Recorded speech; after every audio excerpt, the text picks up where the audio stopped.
Quelques grammes de bonheur à consommer sans modération. N'hésitez pas à liker, commenter et n'oubliez pas de vous abonner et activer la cloche. C'est parti. Quelques grammes de bonheur. Quelques grammes de bonheur. Quelques grammes de bonheur. Quelques grammes de bonheur. Quelques grammes de bonheur. Quelques grammes de bonheur. Quelques grammes de bonheur. Quelques grammes de bonheur. Quelques grammes de bonheur. Bonjour ou bonsoir, quelle que soit l'heure, bienvenue à tous. Aujourd'hui, nous sommes avec Nicolas, 40 ans, qui est créateur de contenu et qui réside à Chevry-Cossigny. Bonjour Nicolas. Bonjour. Comment vas-tu ? Écoute, très bien. Merci pour l'invitation et j'espère que tu vas bien également. Ça va très bien, merci de me le demander. Et, je t'en prie, c'est un plaisir et un honneur de te recevoir. Alors, tu vis à Chevry-Cossigny. Dans quel département se trouve cette ville ? C'est dans le 77, c'est un petit village, 3500 habitants. Et ville un peu plus connue pour situer, c'est Ponto-Combo, Brie-Comte-Robert, éventuellement. Les gens qui sont en Île-de-France connaissent peut-être un peu plus ces villes. Oui, effectivement, personnellement, cela me parle plus. Et comment appelle-t-on les habitants ? Les Chevriards. Oh, c'est joli.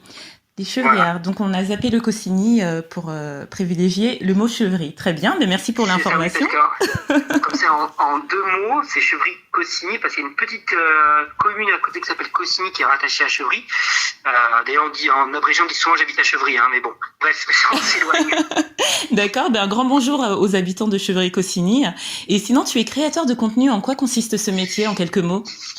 Alors, je suis créateur de contenu sur le web parce que je m'occupe principalement d'une chaîne YouTube qui s'appelle Quoi de neuf Pasteur. Du coup, en tapant Quoi de neuf Pasteur sur YouTube, on la retrouve facilement. Donc, je sors une vidéo toutes les semaines.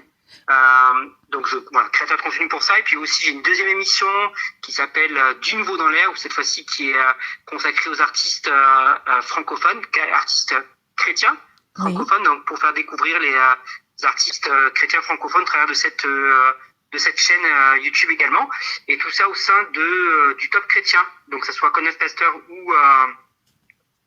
ou l'émission Du nouveau dans l'air, c'est au sein du Top Chrétien que je développe ces deux contenus, que je développe du contenu, et je programme également une radio, donc vraiment je suis vraiment dans le développement de contenu, donc création de contenu. Ah oui, effectivement. Voilà, c'est large, c'est un peu large, mais c'est parce que du coup ça englobe bien ça représente bien ce que je fais, quoi. Tu es polyvalent, du coup on dirait. Et avant d'aller plus en avant, si tu me le permets, je mettrai les liens pour ceux que ça intéresse sous la barre d'infos de ton interview. Bien sûr, avec plaisir. Une de tes émissions s'appelle Quoi de neuf Pasteur et tu nous as fait mention d'artistes chrétiens. J'en déduis donc, sans être Colombo ou sa femme, que tu es chrétien, c'est ça ? Exactement, je suis même pasteur, parce que du coup, Quoi de neuf Pasteur n'est pas juste un titre d'une de mes chaînes YouTube, mais je suis pasteur aussi, en plus de ces chaînes que je développe au sein du Top Chrétien. Pasteur, est-ce que tu peux expliquer pour ceux qui ne seraient pas au fait quant à cette profession, mais ce n'est pas une profession d'être pasteur, c'est plutôt de l'ordre de la vocation, c'est ça ? Effectivement. Alors, le meilleur comparatif que je fais souvent, c'est que on est un peu comme les curés dans une église catholique, sauf que c'est du côté protestant évangélique, oui. Les pasteurs, et donc la plus grosse différence, c'est que nous on peut se marier. Voilà, j'ai 2 enfants, voilà. Félicitations au passage. Quel âge ont-ils ? On peut savoir ou pas ? Oui, bien sûr. Alors Gabriel, l'aîné, il a 4 ans et demi, et la deuxième, Ruby, a 14 mois. Ruby. Alors Ruby, pour les fidèles auditeurs, je suis sûre que ça vous dit quelque chose, parce que, est-ce qu'on peut le dévoiler ou pas ? Ton épouse était passée dans l'émission. Tout à fait. Il y a plus d'1 an, je crois. C'est possible, on n'avait plus la date exacte. Chers auditeurs, n'hésitez pas à aller faire votre enquête et rechercher cet épisode qui était plein de vie et plein de joie et de tendresse. Écoute, merci de nous avoir fait un petit cours de géographie, un petit cours d'ordre professionnel et de nous avoir éclairé sur cette cette vocation qui est le fait d'être pasteur. Et maintenant, j'ai envie de te demander quel bonheur tu souhaites partager avec nous. Pour moi, un des bonheurs que Dieu m'a permis de vivre aujourd'hui, c'est le fait d'avoir des enfants.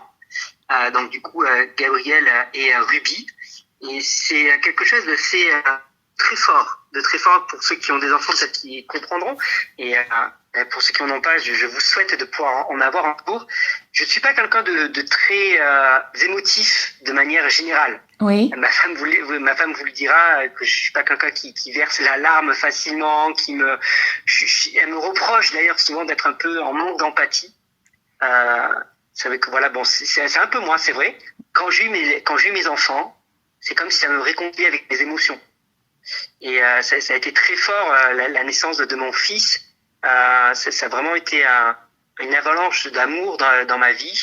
Et la naissance de ma fille aussi, ça m'a... D'ailleurs, c'était assez marrant parce que quand ma fille est née, donc il y a 1 an, ma femme venait juste d'accoucher, que je lui dis, on fait le 3e. Parce que c'était tellement de bonheur, tellement une source de bonheur.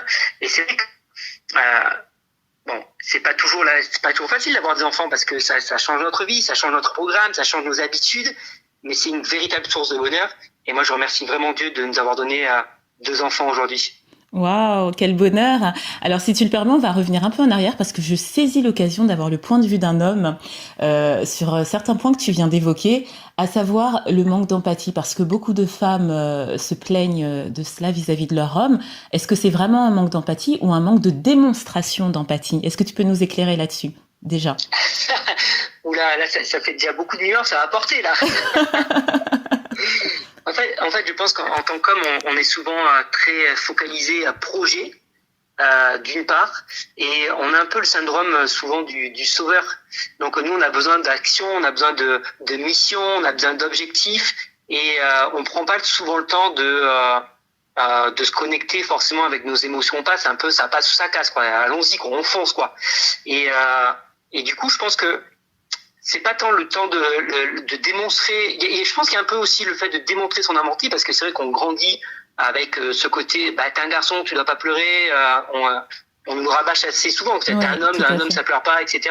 Donc forcément, on veut être fort, puis quand on se met en couple, quand on se met en ménage, on veut montrer qu'on est l'homme de la situation, qu'on maîtrise, que notre femme peut compter sur nous, qu'on va être comment dire, inébranlable, c'est le mot que je cherchais.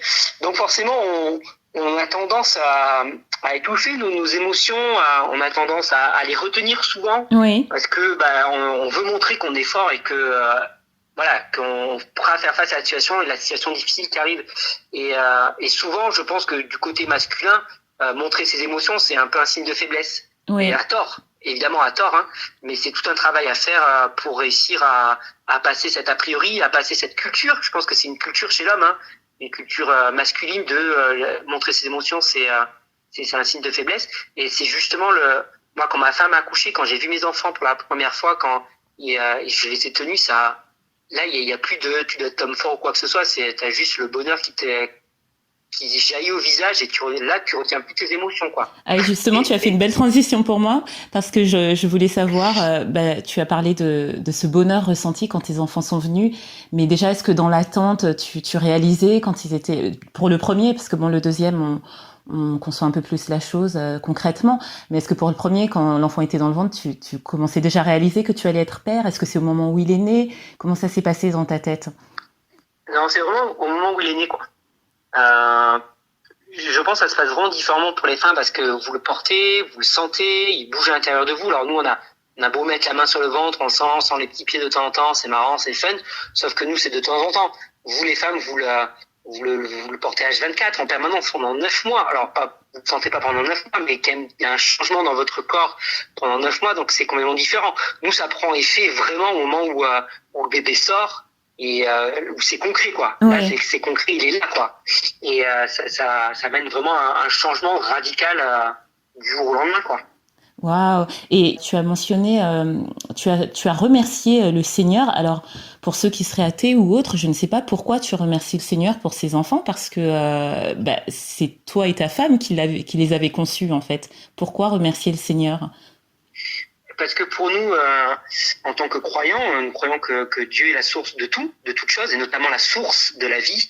Et c'est Dieu pour nous, qui nous permet d'avoir ces enfants. Je sais plus si ma femme en avait parlé lors de son interview, mais elle a eu 2 fausses couches quand même. Oui. Donc pour nous, c'est une grâce de Dieu que les enfants arrivent à terme, et elle me dit merci pour ceux que tu as permis qu'ils arrivent à terme. Donc on croit que la vie, quand on le voit, pour moi, la vie reste un miracle. La vie reste un des plus beaux miracles, un enfant qui vient au monde. Et pour moi, c'est Dieu qui est derrière tout ça. D'accord, merci, c'est très clair. Bon, écoute Nicolas, je te remercie vraiment beaucoup pour tous les éclairages que tu nous as apportés, notamment pour les femmes. Je suis sûre qu'aujourd'hui, des femmes ont été soulagées de t'entendre par rapport à ton point de vue et ce qu'elles peuvent vivre à la maison. Et vous, les hommes qui nous écoutez, qui avez écouté Nicolas, n'hésitez pas, exprimez vos émotions. Hein, vos femmes ne vous enverront pas plus faibles. Au contraire, elles savent que vous êtes forts et protecteurs, que vous êtes là pour elles. Et ça fait vraiment du bien d'entendre un homme qui déclare combien la naissance de ses enfants a été un bonheur et l'est encore malgré les difficultés et les aléas que cela peut impliquer hein, dans la vie. Tous les parents, vous le reconnaîtrez. Et je ne sais pas si vous êtes comme moi, mais est-ce que vous avez remarqué combien Nicolas est clair dans ce qu'il dit, combien il est concis? Eh bien, c'est pareil sur ces chaînes, donc je vous invite à aller les consulter. Hein. Encore une fois, les liens seront en barre d'infos. Et merci Nicolas, merci encore. Hein. Avec plaisir. Et je te souhaite de prendre soin de toi, de ta belle famille, de tes beaux projets, de ta vocation. Et surtout, tu n'hésites surtout pas à revenir. Si tu as un autre bonheur à partager, ce sera avec un grand plaisir que je te recevrai de nouveau. Très bien. Merci beaucoup.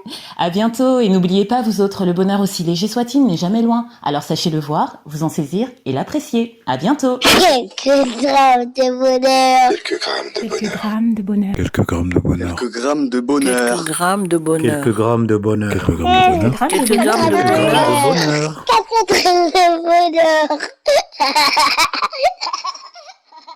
Également envie de donner un peu de bonheur en partageant le vôtre? N'hésitez pas à prendre un rendez-vous téléphonique avec moi pour une interview sur le lien suivant que vous trouverez également en barre d'infos. À très vite et n'oubliez pas de vous abonner. Merci.